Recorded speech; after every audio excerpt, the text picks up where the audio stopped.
So I think we'll probably get started because we've got a relatively limited amount of time to really have a look at this incredibly important issue for public health. It is a great privilege to be here chairing today's session. My name's Alice Wiseman. I'm Vice President of the Association of Directors of Public Health, and my day job is Director of Public Health for Newcastle and Gateshead. I'm not going to say too much because we've got two amazing speakers for everybody to hear today. And I think when I'm seeing the numbers of people who are coming into this call, I'm realizing increasingly how many people are realizing that this is a really critical issue. There is no way that we are going to be able to improve health and well-being in the way that many of us would want to, unless we have a look at those commercial drivers and commercial actors, particularly those harmful commodity producers, and the way that they operate in our world to ensure that we make the choices that are beneficial to a small number of people who profit from this with absolute harm caused across communities. So as I've said, we've got two great speakers today. We've got Katharine Jenner, who is Director of the Obesity Health Alliance, which is a coalition of 60 health organisations who've joined together to advocate for policies to improve public health and critically obesity. Registered nutritionalist and fellow of the Royal Society of Public Health. Kat Jenner also co-produced the Killer Tactics report that we are here to talk about today, alongside Catherine Savini, AHA, and Hazel Cheeseman at ASH. After we've heard from Kat, we're also going to hear from Professor Mark Petticrew. Before we had the Samantha as his name, so he may be coming in as Samantha, but we'll see. And Mark is a professor of public health evaluation in the Department of Social and Environmental Health Research at the London School of Hygiene and Tropical Medicine. He's a director of Public Health Research Consortium and is also involved in Policy and Innovation Research Unit. Mark's main interests in research are evidence-based policymaking, systematic reviews, and the evaluation of health effects of social policies. And I have to say, is really responsible for most of my learning in this space. So I'm really looking forward to hearing from you both today, seeing what more I can learn. Could I ask that you all keep yourselves on mute during the presentations? We have time for Q&A at the end. So be thinking about some tricky questions you'd like to ask our speakers and stick them in the chat, and I'll try and keep an eye on that. But without further ado, I'm going to hand straight over to Kat to introduce her slides. Thank you. Thank you so much, Alice. I'm so glad you said that about Mark as well. Mark, we will be looking to you to answer all of these tricky questions because you're absolutely been a leading light in this area. So very happy to be here with you. I'm Katharine. I'm the director of the Obesity Health Alliance. And as Alice said, we talk relating to obesity, but it is all things health. For the purposes largely of today, we'll be thinking of obesity in relation to the harming product, which is the food and drink industry as well. Thanks for putting the slides up there. I will go through it. So next slide then. So just really briefly who we are, and then I'm going to tell you a little bit about this report that we put together, which hopefully you've seen, but just to sort of pull out a few different aspects of it. I'm interested to see how many people are here, by the way. There's been pinging so many times, so hopefully that's lots of people listening in, which is fantastic. But we are the Alcohol Health Alliance and Action on Smoking and Health and the Obesity Health Alliance. We are essentially coalition groups. We represent dozens of leading health charities, campaign groups, medical Royal colleges, and we've been trying to develop consensus positions within each of our different areas for the public health third sector and advocate for policy change, particularly equitable policy change that will reduce health inequalities. So that can include regulating health harming industries, reducing prevalence of preventable diseases, and closing those inequalities in health outcomes as well. We collaborate on areas of overlap. So we have a group we call the Cross Risk Factors Group, the 3 key health harming products: unhealthy food and drink, tobacco, and alcohol. And the report that we put together, which we'll tell you about, was just developed to really highlight some of those common tactics used by these industries to deny, dilute, and delay regulation. Next slide, please. So I just want to try and pull out some of the areas of overlap between these different areas. And the first is the overlap in the harms. So firstly, just to recognize that we understand that the products are different and there are different levels of harm for each of these different products. But together, tobacco, obesity, and alcohol are the three biggest causes of premature death in the UK. And they contribute to so many different kinds of preventable illnesses, overlapping ones being cancers, type 2 diabetes, cardiovascular disease, dementia, and mental health aspects as well. Each of these is a major driver of health inequalities. So tobacco is responsible for the gap in life expectancy between the most and the least deprived socioeconomic groups. Deaths caused by alcohol are twice as high in the poorest areas compared to the richest, and the poorest fifth of children are twice as likely to be living with obesity compared to the richest fifth. And these are compounding risk factors because people tend to use more than one products. The inequalities really exist because the structural drivers are much harder to overcome for those living in deprived areas. And in the case of obesity in particular, which is my area, you can't avoid the bombardment of unhealthy food advertising, the density of hot food takeaways, the unaffordability of healthier food if you're living in more deprived areas. And just to put right up front that the industry's argument that the fault of these products is of the person, I think this idea that it's the structural drivers, that there's overlapping issues between you, really undermines the industry's overriding view that harm is the fault of the person and not the product, and that individual responsibility narrative that we all think probably all trying to destroy. So we wanted to bring these kind of overlaps to life in the report. So next slide, please. This report, Killer Tactics, which highlights the common tactics. Oh, it was meant to be the killer tactics slide. Maybe it was up a bit. It's just an image of the, no, up. I wonder if we had a slightly different version of the slide, sorry. No, the other way, to the beginning. I'll show you when you see it. That one, that's the one. There we go, brilliant, thank you. Yeah. Yeah. So we produced this report, which I think looks fantastic. Absolutely love this image, highlighting the common tactics used by these industries, with Dr. Eric Carlin from Glasgow. I don't know if you're here, but brilliant just to get together and really bash out some of these common tactics. And we were able to demonstrate a few areas of overlap. The first of one, which I think is really, really important, so I'm just going to bring up front. Next slide, please, if we are in the right order, is the overlap in public support for action. So we were able to demonstrate with the YouGov polling that the public want health policies protected from health harming industries.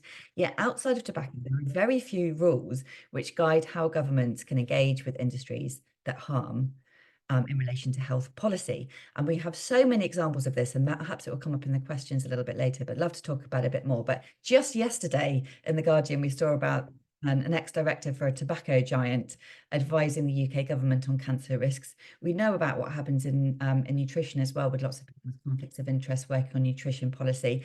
And even if it doesn't necessarily undermine the final policies that get promoted, it undermines the public trust, because public want to have their policies protected from industry as well. And we can see that across alcohol, gambling, unhealthy food and drink, and tobacco as well.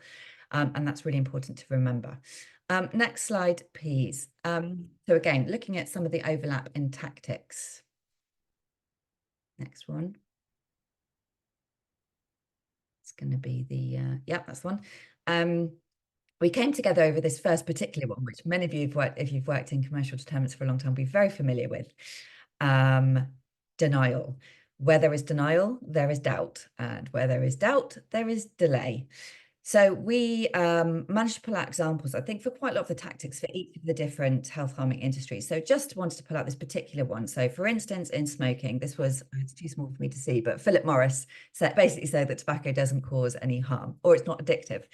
Well, we know that smoking is addictive. 2/3 of those who try smoking will go on to be regular smokers. So we just want to do some just straight up front myth busting there. The second of which saying that alcohol there's no link between alcohol and cancer, whereas actually the International Agency for Research on Cancer defined alcohol as a group 1 carcinogen decades ago. And if you'll remember Dame Sally Davis some years ago saying that women should, every time they have a glass of wine, should be thinking about breast cancer.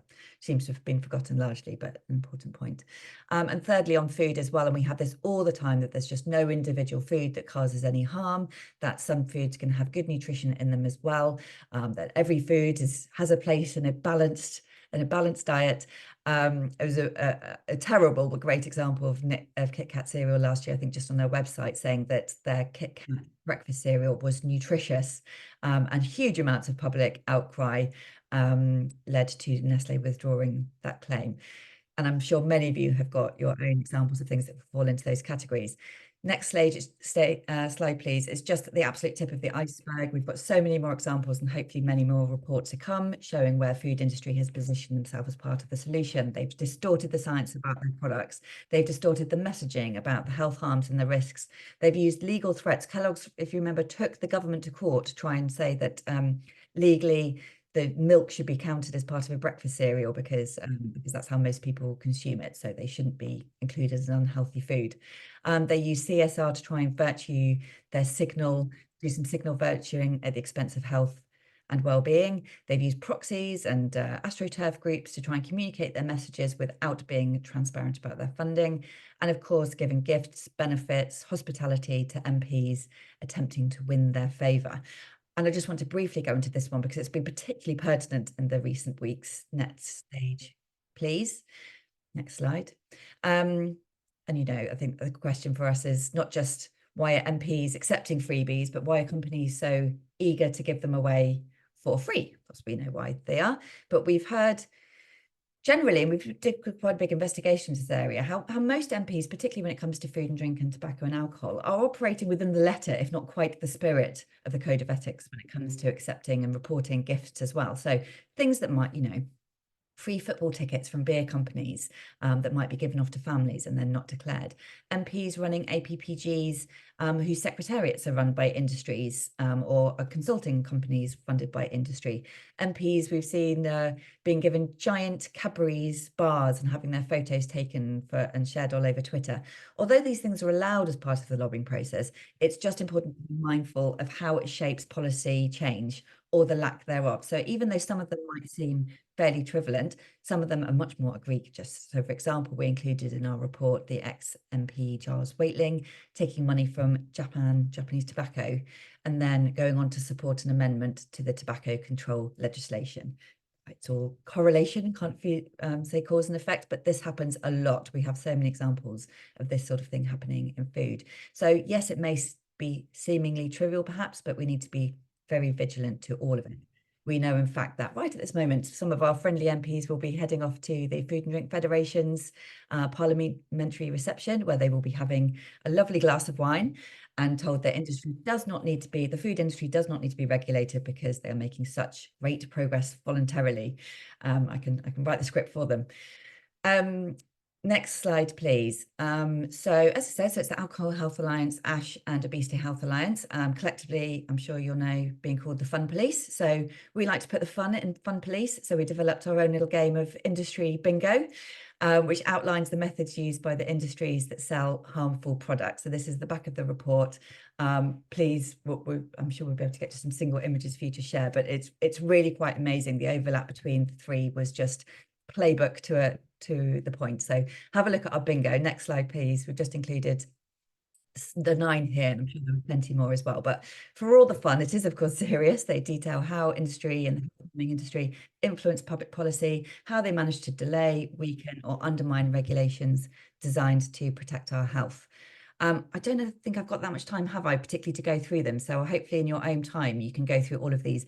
And each of you, whichever area of policy you work in, you will be able to think of examples. I swear to you, you'll be able to think of an example of something you've heard. Next time you listen to a TV interview featuring an industry representative, join a debate, read the notes from a Westminster debate, or read an op-ed, you'll be able to play bingo. So I would encourage you to please do that. But what do we want to get out of this? Next slide, please. So we want parliamentarians and media commentators to recognise the influence of these industries and, of course, to try and take steps to prevent it in the future. So this does include stronger safeguards for MPs and more transparent media reporting to disclose the interests of the contributors funded by industry. But we really wanted to have just some really nice clear asks for MPs as to what they can actually do. So avoid conflicts of interest, reject that corporate hospitality from unhealthy food industries, draw a line as to what you will and will not accept. Stand up for the health of your constituents, call on the government to have more transparent principles. We know that there are standards, the standards committee, so hopefully it will be discussed there, and how people will interact with the unhealthy product industries, and make sure that you are equipped yourself internally, and this is designed for MPs, but for all of you as well, make sure you are equipped to challenge yourself on these common industry arguments and to spot something that is just part of the playbook when you should. Next slide, please. I just wanted to finish with a little bit of optimism and reasons for optimism with overlapping.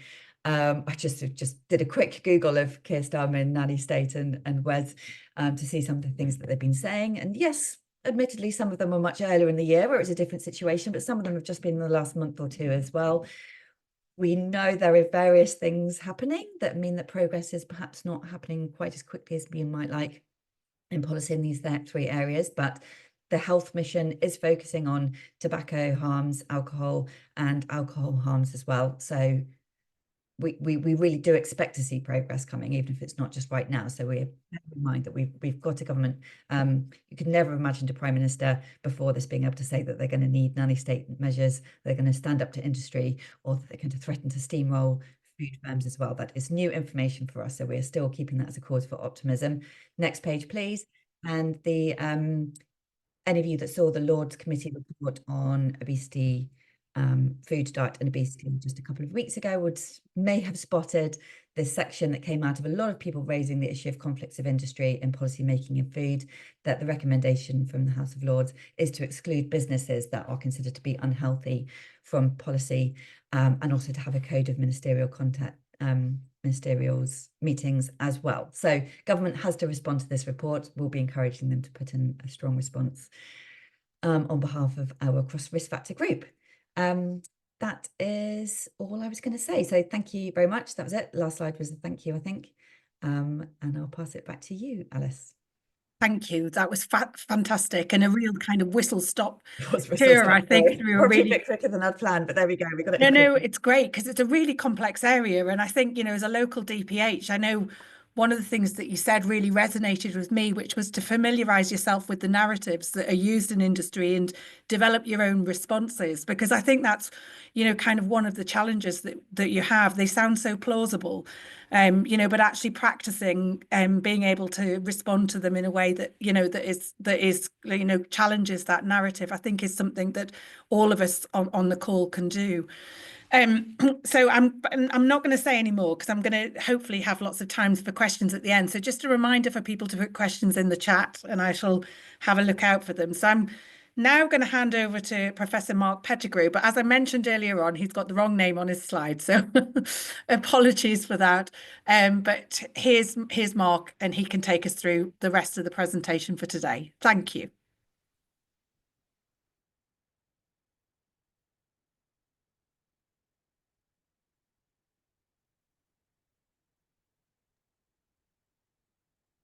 Mark? Sorry, still there. I was desperately trying to find the button to make myself audible. Okay, so let me just go back to the start and start sharing again.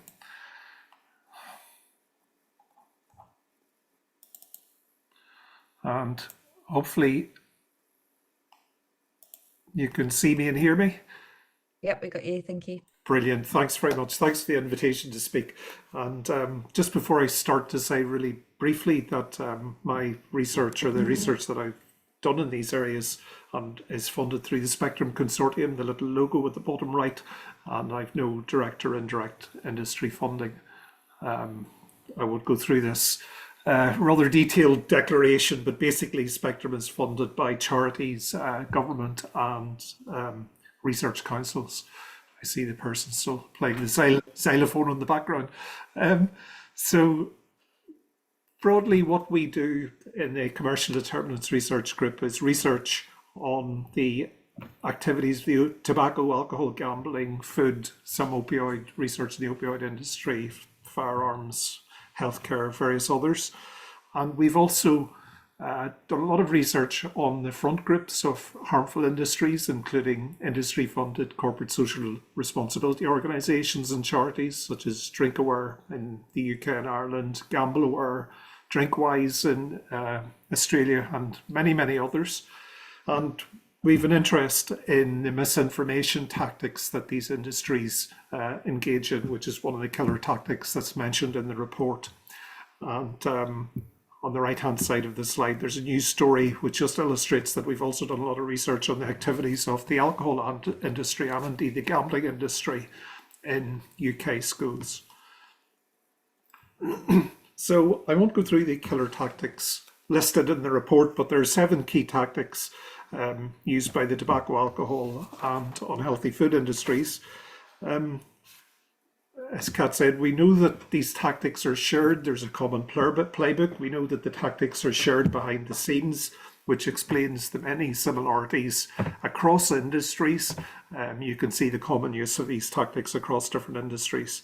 And interestingly, we often think that the tobacco industry taught us tactics to other industries, but I think a colleague, Jim Cambridge at York, has done some research showing how actually the alcohol industry taught its tactics to the tobacco industry. But of course, they've a long history of sharing tactics across the chemicals and other industries, and the asbestos industry and of course the fossil fuel industry. So there's a lot of commonality in their strategies. And in relation to the first of these tactics, denying or playing down and distorting evidence of harms, our own research has shown how the alcohol industry, through various front groups, denies and distorts the evidence. And a colleague, Mae van Schalkwyk, has also done a lot of research on the activities of the gambling industry. Now, we know that the harms of these harmful products is not just an accidental byproduct. It's not just something which happens accidentally. It's actually built in. And we know as well that these industries are actually strongly dependent on those harms for their profits. So the tobacco industry, as I guess everyone on the call will know, kills up to half of its users who don't quit, most of them in low and middle income countries. In relation to alcohol, in the UK, people drinking above the current UK guideline levels, i.e. at harmful levels, have been estimated actually in an Institute of Alcohol Studies report to account for 68% of total alcohol sales revenue. So the profits actually come from the harms in relation to tobacco and alcohol. But I think we sometimes think, and you sometimes hear the argument that, well, yeah, you know, tobacco we get and alcohol we get, but food is different somehow. So we sometimes hear this phrase, tobacco exceptionalism, that the tobacco industry is different from every other industry. And I don't think that's really the case. The other argument that you hear is that people will often say when you present some of these findings that food is different because but everyone needs to eat, and that's fine. But in the case of ultra processed foods, a bit like the other industries that we talked about in the other slide, a substantial proportion of income from the corporate food system is generated by ultra processed food manufacturing, and high levels of consumption of ultra processed foods damage human and planetary health. So like the other industries, a high proportion of the profits come from creating harm. I should probably say that ChatGPT created this image on the right. I think you're meant to declare when ChatGPT has done something creative. That's sort of visual creativity is sort of beyond me. So again, just thinking about that first killer tactic that appears in the playbook. We know that involves denying and playing down the evidence of harms of products. And as Kat said, that often involves shifting the blame from the company and from the product to the user or to the consumer themselves. So this sort of blame shifting is done through individualistic messages like drink responsibly, as on this alcohol label on the right, and statements or supposed warnings like gamble responsibly. So these sorts of individualistic framings are in fact shifting blame from the industry. And when I see these messages, I'm often reminded that the tobacco industry had smoke responsibly campaigns to shift the blame to the smoker. So again, it's another example of the common playbook across industries. And I think the other thing to remember is that such campaigns and such tactics have a very long history, because the plastics and packaging industry came up with the phrase litter bug, or the term litter bug, which was intended to shift the problem of litter from the packaging industry to consumers, in order to avoid recycling regulations around recycling and reductions on regulation reducing the production of plastics and packaging and so on. So litter bug is another industry-derived individualistic framing.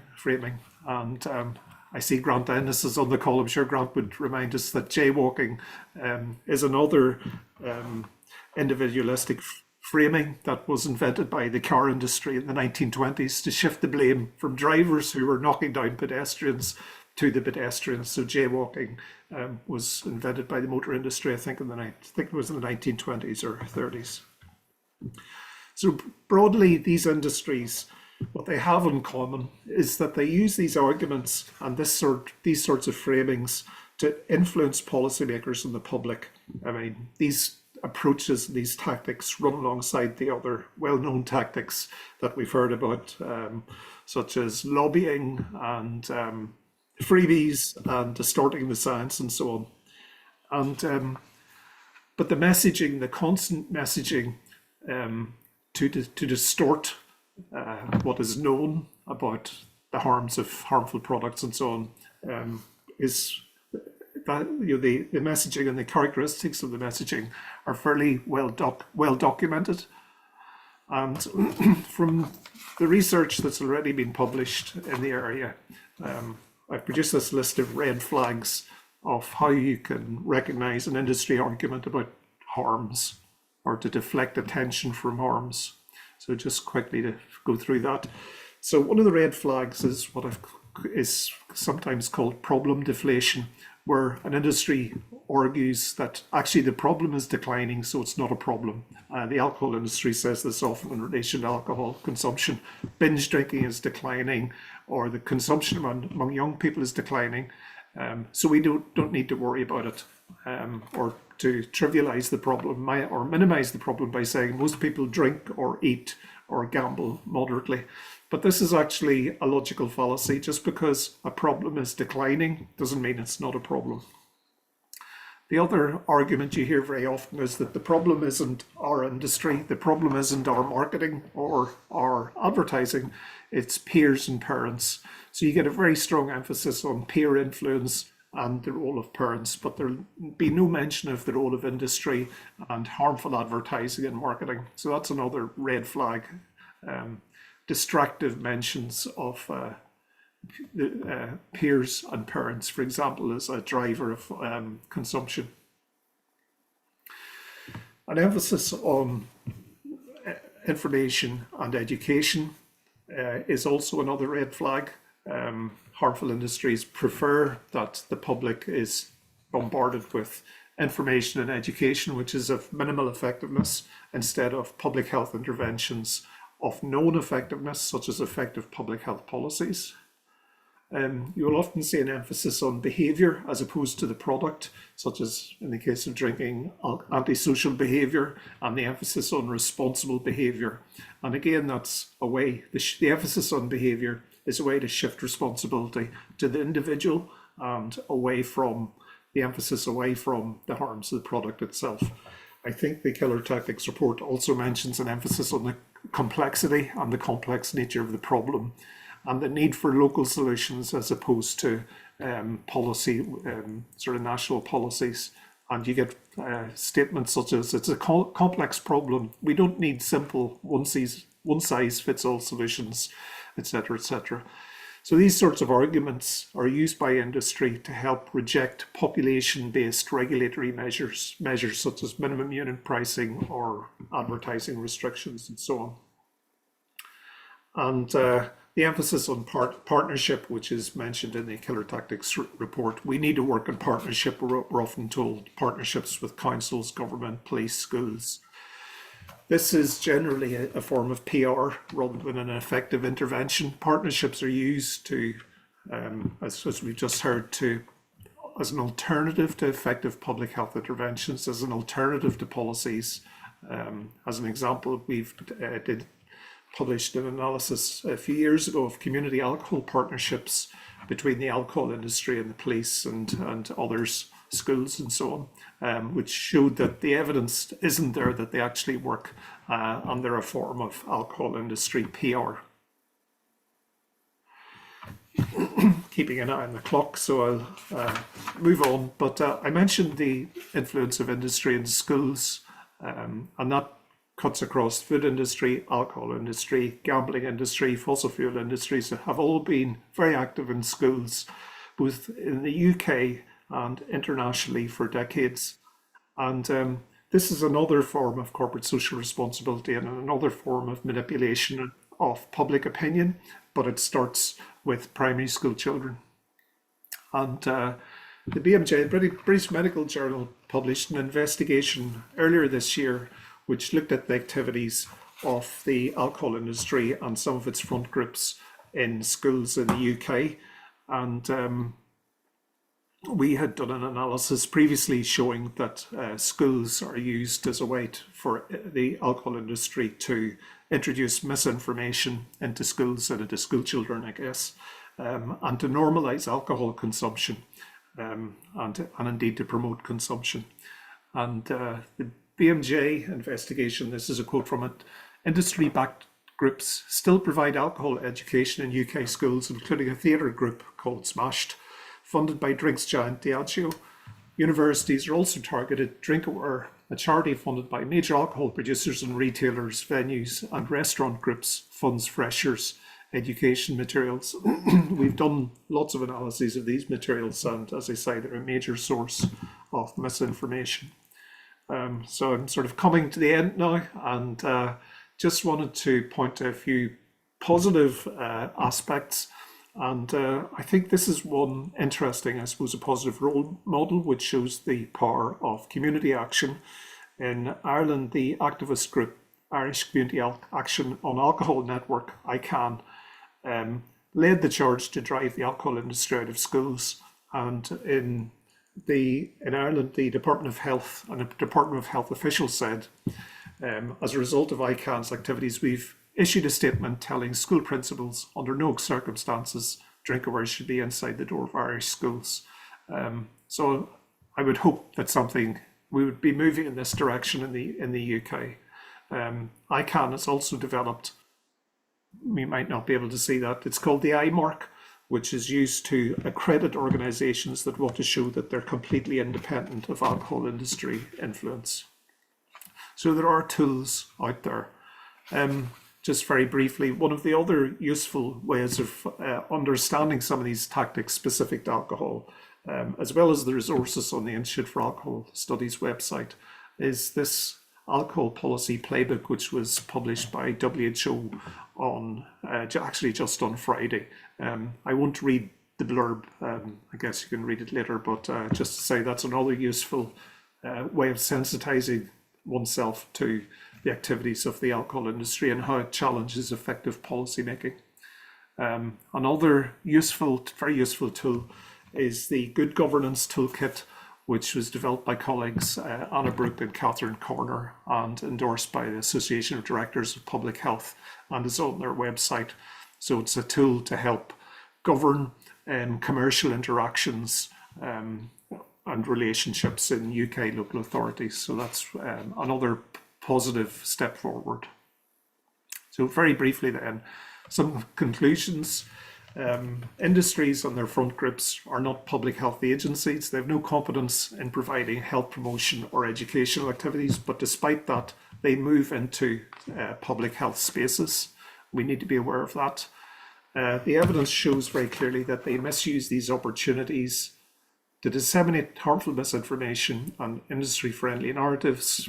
They health wash their activities through partnerships with other trusted bodies, schools, local government, royal societies, I guess, MPs, journals, universities, the NHS, etc., many others.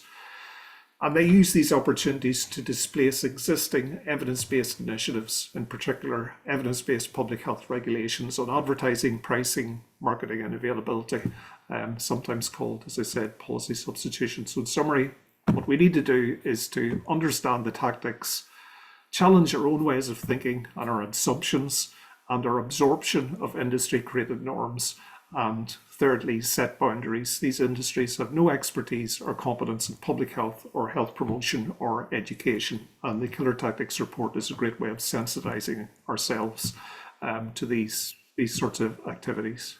Thanks very much. Thank you, Mark. That was fantastic, as always. And I was furiously scribbling down because I find these sessions really helpful, because absorbing sometimes the words of those people who are expert in this field just makes it easier when you're in a kind of practical situation and needing to respond to some of these challenges. So just a reminder to put questions into the chat. I've been keeping an eye, and there's loads of people who've put observations that I'm sure we would all agree with, but there are a couple that have really stood out to me. So one has come in from Aideen. I'm sorry, I didn't note your surname when I wrote it down on the side there. And providing actually, Aideen, do you want to come in and explain it yourself? Yes, can you hear me? Yes. Okay, thank you. We were it landed on my desk a few weeks ago, and there's a private school that were applying to vary their license. They wanted to serve alcohol to their year sixes, and the primary rationale from their perspective is education and building resilience for when they go to university. Now we were able to defend, and we put forward a really strong case around it's not a nice evidence-based approach, it's not in the students' best interest. We talked about the health harms, and we talked about the risk of normalizing drinking much earlier in young people. But what really stood out to me was the strength of social acceptability. So one of the examples we used was, we don't give young people drugs to teach them about saying no and building resilience. Why would we do it with alcohol? And it just wasn't landing in the same way that even smoking now, when you think about how much we've progressed around smoking. And so I'm fully kind of waiting for that school to reapply for their license again. I don't think the strength of the committee's answer was strong enough. They said, you don't have an alcohol policy in place, come back when you have an alcohol policy, so you can think about mitigating some of the unintended consequences of your approach. But it was just really worrying that a school felt they were operating within the students' best interest to have a restaurant culture within their setting. And the schools are a safe place, and you're fundamentally changing the dynamic of that setting by introducing these social events that are built around alcohol. So quite concerning, but I do know that this is the norm in some boarding schools, that they have alcohol served to young people, not regularly, maybe end of term events. But it is quite concerning, and it just really highlighted the strength of something that's socially acceptable. I'm trying to battle that. Thank you. I don't know if Mark or Kat want to come in terms of any sort of reflection, observation. I know there was another comment in the chat from Lisa Holland around, could we develop an evidence-based resource around alcohol education so that the industry don't get in there? And I know, Mark, we've had some conversations about that in the past, and I don't know if you want to come in on any of those points. Yeah, I mean, I absolutely agree with you. I mean, I think this is about the normalization of alcohol in society more generally, and there's a broader question about how one changes norms. And I think there is a certain amount which is fairly limited to what one can do with the evidence, other than being aware of the evidence. But I think actually changing the public conversation around alcohol is hugely important, and I think that's where you know, we have to produce the science and the evidence and so on, but actually reaching out to communities and to the public and to community groups and to schools and teachers themselves, I think is hugely important. I mean, as you say, Alice, where there are gaps, the alcohol industry moves into the gap, and that is what has happened in relation to alcohol education in schools. And these narratives about exactly the word resilience is used, Aidan. You know, these narratives are out there, and I think there is an urgent need to produce independent, evidence-based materials which can be used in schools, including, you know, in schools of all types and across all age groups. So there's a real gap there. But I think some of this is about changing norms more broadly. And we can do it bottom up, if you like, you know, by having those discussions with communities and so on. The other thing is that effective policies change norms top down too. So actually introducing effective policies and restrictions around say alcohol advertising, in the same way that the tobacco control policies actually change norms. So I think it's something that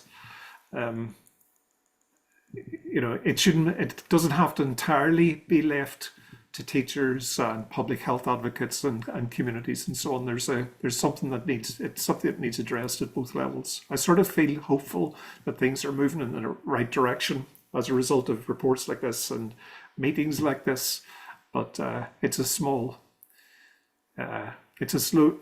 task. But it was done with tobacco, and as I said, it was done for both ends of the spectrum, top down and bottom up. Thanks, Mark. Yeah, I would like to come if that's all right. So firstly, yes, when we're talking about education, to be clear, because we're talking about making sure that the schools, etc., are educated rather than the individuals. I think the point about how children are prepared to deal with alcohol is probably a separate point slightly out of this. It happens with food all the time. You'd be surprised how much branding is allowed in schools from food companies, but the alcohol is obviously so shocking. And I'm pretty sure you mean sixth form rather than year six, just to check. But even so, it's still very shocking. Just to zoom out a little bit to sort of how this is applicable in other areas as well. And Alice, you'll have so much experience of this, but the idea that sort of the public health teams, for instance, aren't prepared with the strength of evidence to push back on these arguments. It's no surprise that a school or a head teacher can't be prepared to push back on this argument when we see that you see large fast food companies trying to open premises near schools, and you know, local council isn't able to back that argument enough because they don't have enough evidence. It's not strong enough. They have many other competing factors coming in, but they can't prove that a product is harmful enough to be able to stop them from opening. So just to Alice, because I wanted to push it back to you about, you know, your experience of being able to do this and the effect that it's had, really just making sure that the teams are well reinforced with the evidence and able to push back on these arguments from a local level. Yeah, and absolutely, I agree. And I was thinking, because there was a question that was asked earlier in the chat, and it was asked specifically about how can we within local authorities engage with our local MPs in a work context. And I guess there's a couple of things that, I mean, the first one is that we need to have commercial determinants of health education right through all of our training programs.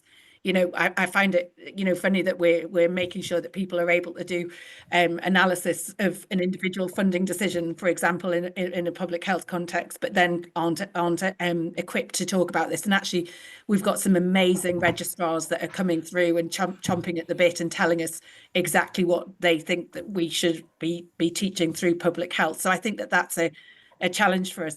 I mean, I guess I've got a relationship with my MPs locally as Director of Public Health, so I do have regular conversations with them. You know, again, it's the same way that you talk to anybody else around building a relationship and then having those conversations. The greater relationship you've got, the easier it is to have some of the tricky conversations. I've been very lucky that I've not had to push too hard, and I've still had support from the people I've worked with. And then in the Northeast, we recognised that there was a need to have advocacy that was beyond a local authority level. So back in 2005, we commissioned Fresh, which is our regional tobacco office, headed up by the amazing Ailsa Rutter, who has been able to provide support for us to advocate for tobacco policy in the Northeast and importantly nationally, so, so very much part of ASH and other things.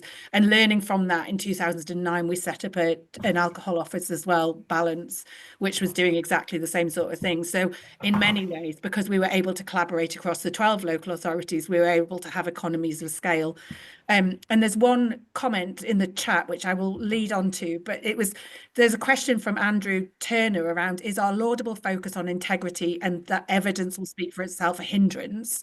And perhaps we need to become adept at using some of the other tools.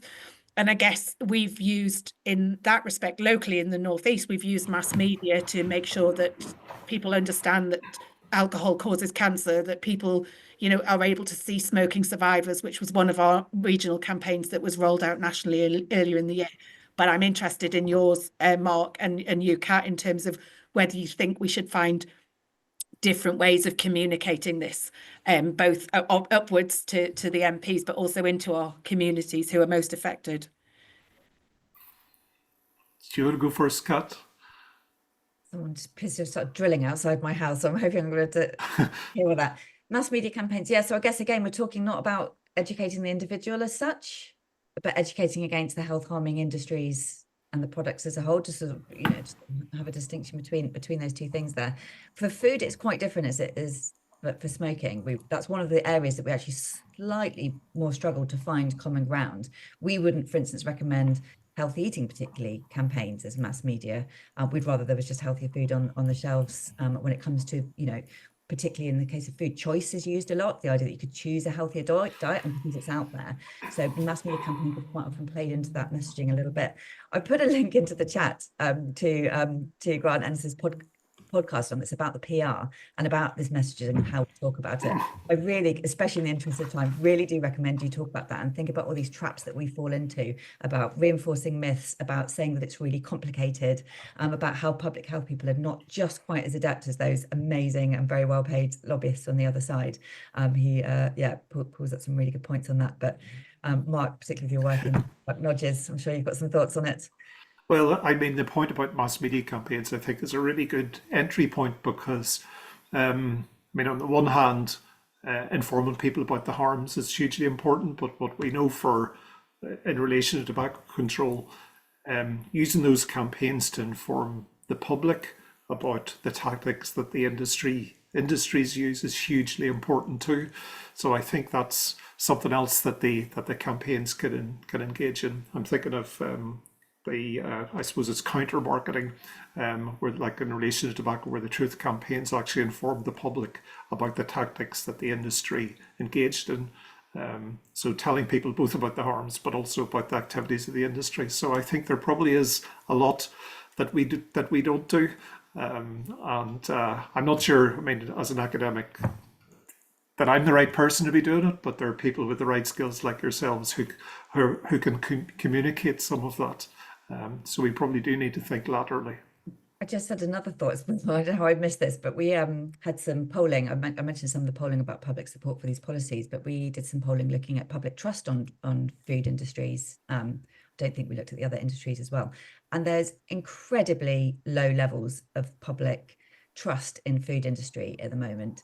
I think it was about 13% of the public thought that they trusted the food industry would do the right thing when it comes to improving health, and they really wanted to have government intervention as well. And I think that's a really sort of a new thread that we've only just started to pull on. And I suspect if we started pulling that, we'd see it unravel. The whole talk about ultra processed food, with the focus on it being the ultra food industry, has been I think helpful in getting those discussions in policymakers as well. Haven't quite worked out how that works to policy itself just yet, but the idea of it I think is really fascinating and is a thread we should all be pulling on. Thank you. There's another question in the chat which has chimed with me. So it's from Christopher Olroyd. Do you have any sense on the alcohol industry tactics in regard to no and low products? What is their role in the future of the alcohol industry? Mark? I mean, this is an area in which the evidence of what contribution no low alcohol products would make to reducing alcohol harms is still emerging. I mean, there are some studies which show what the tactics are, and That includes, for example, using using no products as a form of alibi marketing. In other words, to advertise in areas and spaces in which they wouldn't be able to advertise alcohol products. So they are used as a sort of wolf in sheep's clothing. There's a nice study, I think, done by colleagues in Stirling on this, University of Stirling on this. I think it was Nathan Critchlow and colleagues. So I think in terms of their contribution as a public health measure, the evidence isn't strong at all. They don't significantly cannibalise the alcohol market. So whether they're a replacement or not is, that's far from clear. But it's fairly clear that they're a very useful way of covertly marketing alcohol brands. For example, in sports settings, for example, in Ireland, where they wouldn't be allowed to market, but if it's a low alcohol product, they can use the branding. The other thing that no alcohol products do, of course, is that and I think they're intended to extend the occasions during which someone would be exposed to the brand. So the intention is that you could drink them at lunchtime and at other times of the day when you wouldn't normally even think of drinking. So they're used to sort of extend the occasions in which the brand has some penetration. So yeah, there are lots of, that's another area where there's lots of red flags, I think. Thanks, Mark. I've got one around food, and one of the challenges, Kat, at a local level, where you've got a choice between providing breakfast clubs which are funded by unhealthy food industries versus the concern around poverty and children and young people, starting school without having had breakfast. And I mean, I know there's no answer to that particularly, but just interested in your reflection, observations around what we could do around, especially at a local level. Yeah, and it's a very live debate. School breakfast are going to be rolled out, and at the moment, a lot of them are indeed essentially paid for by the food companies. But I still think that they have to, and they will certainly have to, abide to some kind of standard. So it won't be their unhealthiest food options belonging to those companies. But I would just, so hopefully there will be some standards in place. I'm saying hopefully, but we'll wait and see when the actual policy design happens. But I would say, again, from a public health perspective, no, don't stand for that. You should be able to say, no, we will not accept that our children will be fed, just have some food on their plate, even if it's unhealthy. I don't accept that's a good argument at all. People should have an access to nutritious food. Otherwise, you're storing up health problems for the long term. It is a poor investment, and I really would reject that as an argument. And we speak to poverty organisations as well, and they're now very much coming around to this understanding. But you have to ask for better than that.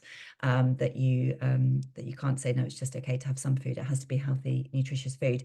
And we do see a similar sort of a pattern. So obviously with smoking, it was the vapes. With alcohol, it's the no-low. With unhealthy food, there is, ultra processed but healthier versions of food, and they quite often are used as a bit of a tool to be able to get around marketing restrictions and stuff. But you have to think of it as, is it better than what you were having before? So you don't want to be starting from zero and going to vape or to no-low or to ultra processed food. But if you already have a very unhealthy diet, and if you smoke and if you drink a lot, which is in large cases, that is the point for most people that are suffering from the harms. It's perhaps a stepwise change towards something healthier, but I think that's still a debate very much happening. Thank you. And there's just one more comment in the chat around stigma and the fact that individualized approaches often stigmatizes the person who's experiencing the harm on the other side, and whether you've got any reflections on the issue of stigma, either from a weight or an alcohol or a gambling perspective, and how we can do some of this work whilst not continuing to stigmatize people. It is incredibly difficult. I think this, and today hopefully has been helpful, that talking about the product and the health harming industries has to help. The individual responsibility narrative is incredibly reinforcing on stigma, and it's something that should change. We always talk about obesity as not being a choice, even talking about it being preventable. Well, it may be preventable, but it is unavoidable. in the current environment. So really, you know, down to us to sort of shifting the story away. And I do think there has been a change, particularly in obesity. You know, simple things like being referenced in the papers as someone living with obesity, for instance. And we've seen it change in lots of other areas as well. We've seen it with HIV stigma, for instance. We can see it happen. We can see it changing in these areas as well. But the idea of sort of focusing on some kind of moral failing, I think, is just so awful and harmful, and it distracts policymakers from making good policy. So anything we can to try and rebut it, I strongly encourage, and we certainly do at the OHA. Thank you. Mark, do you have anything you'd like to say before I close? Not really. I think that covers it very nicely. Thanks. Okay, great. I mean, before I do close that, I just want to point to the chat. I hope people have been able to keep an eye on it, because there's some amazing resources that are in the chat. There's GEMS posted, the Institute of Alcohol Studies podcasts. There's Katharine Jenner has published the food public trust in our food industry, Balance, our regional blueprint to reduce alcohol harm, and of course the Grant Ennis podcasts, which I also highly recommend. I think that the more we get the opportunity to talk about this and to talk about what we think the solutions are and to co-produce them together, you know, actually is where it works. So we need to be working at national, regional and local levels to address these issues. I always reflect on the fact that during the pandemic, everybody came together because we had a single goal in mind, which was to reduce the harm of the spread of COVID. And actually what we need to do is do something similar in this space as well, because, you know, before the pandemic, 9 in 10 deaths were from non-communicable diseases. We can't have, you know, the same response to it. And actually, you know, I put in the chat there, the report that Katharine mentioned that's coming out from the House of Lords on Thursday identified that over the last couple of decades, there've been 700 different obesity-related policies, all of which have failed miserably because nobody has really sort of taken the bull by the horns and tackled the commercial drivers of obesity, and similarly with alcohol. So the more we can do learning together on this and, you know, trying things out and working at a local level, a regional level and national level, the more likely we are to have an impact. But real privilege, like I say, to be here. An amazing report. Thank you so much for everybody who's worked really hard on this, and thank you for letting me participate in the session today. I hope everybody learned as much as I did. Thank you. Thanks, Alice. Thank you, everyone. Thank you. Bye.